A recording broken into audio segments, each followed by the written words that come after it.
तो चलिए हम लोग देखते हैं कि किसी भी फिजिकल क्वांटिटी का डायमेंशन कैसे निकालते हैं।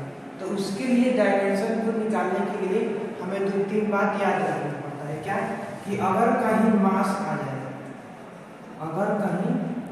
जाए, तो उसके लिए हम m लिखते हैं। अगर मास आए तो उसके लिए m लिखते हैं।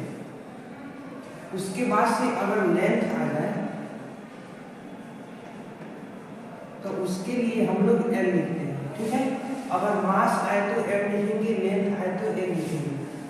अगर टाइम आए तो इसके लिए हम लोग t लिखते हैं। तो हम इसी से शुरू करेंगे और इसके बाद से हम आगे इसकी बढ़ेंगे। लेकिन ये अधिकतर 3 ही को हमें निकालना है, मास, लेंथ और टाइम। ठीक है, अगर मान लीजिए हम लोगों को निकालना है किसके, वेलोसिटी का। ठीक है, तो वेलोसिटी का डायमेंशन फॉर्मूला निकालना। ठीक है, वेलोसिटी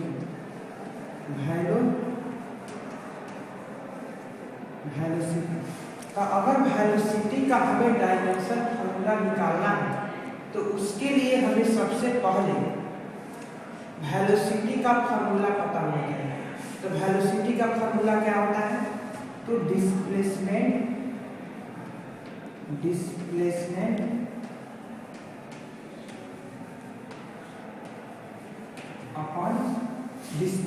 अपॉन टाइम।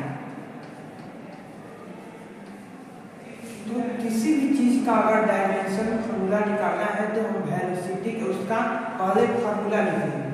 अब इसके बाद से आगे हम देखेंगे क्या कि डायमेंशन को किस में मापते हैं, तो लेंथ में मापते हैं, तो l हो जाएगा। और नीचे टाइम को किस में मापते हैं, t में होगा, टाइम का t। अब देखिए जो l है वो तो l ऊपर रहेगा और जो t वार्ता में नीचे है उसका चलेगा ऊपर में चल जाएगा, तो lt-1 हो जाएगा। और यहाँ पर अगर m नहीं है तो हम m की पावर तो 0 आराम से लिख सकते हैं, l और t की पावर -1। ठीक है, और यहाँ पर कुछ नहीं है तो 1 है, तो यही हो जाएगा का डायमेंशन फॉर्मूला। ठीक है, अब हम जब वेलोसिटी का निकालिए फोर्स का करेंगे। ठीक है, तो फोर्स का एक बार देखिए, फोर्स तो हमने क्या बताया कि अगर फोर्स का निकालना है तो सबसे पहले उसको क्या होना चाहिए, उसका फार्मूला हमें पता है। तो फार्मूला बराबर क्या होता है, F बराबर m। ये m से क्या होता है, मास इनटू एक्सेलरेशन। ठीक है, मास इनटू एक्सेलरेशन। ठीक है, यानी कि फोर्स का फार्मूला क्या होता है, मास इनटू एक्सेलरेशन। और मास जहाँ पर रहेगा उसको हम km लिखेंगे, लेकिन m तो यहाँ पे लिख देंगे। और एक्सेलरेशन बराबर क्या होता है, तो एक्सेलरेशन बराबर होता है v-u/t, यानी कि v माइनस यहाँ पर देखिए v-u/t। तो पहले ही वेलोसिटी है, यहाँ पर ये भी वेलोसिटी है।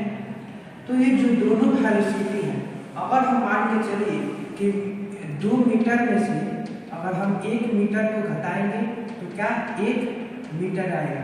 यानी कि जो एक यूनिट होता है वो कभी कटता नहीं है, यूनिट से ही रहता है।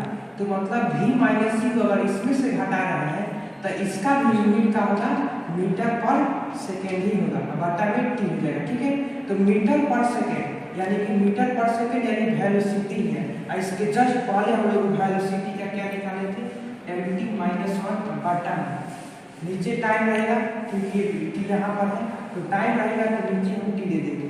तो इसका बराबर क्या हो जाएगा, m यहाँ पर आ जाएगा, l यहाँ पे रहेगा और t यहाँ पे -1 है, ये भी एक माइनस में जाएगा, तो क्या हो जाएगा ये -2 और यही -2 और ये क्या हो जाएगा, mt-2 फोर्स का डायमेंशनल फॉर्मूला। ठीक है।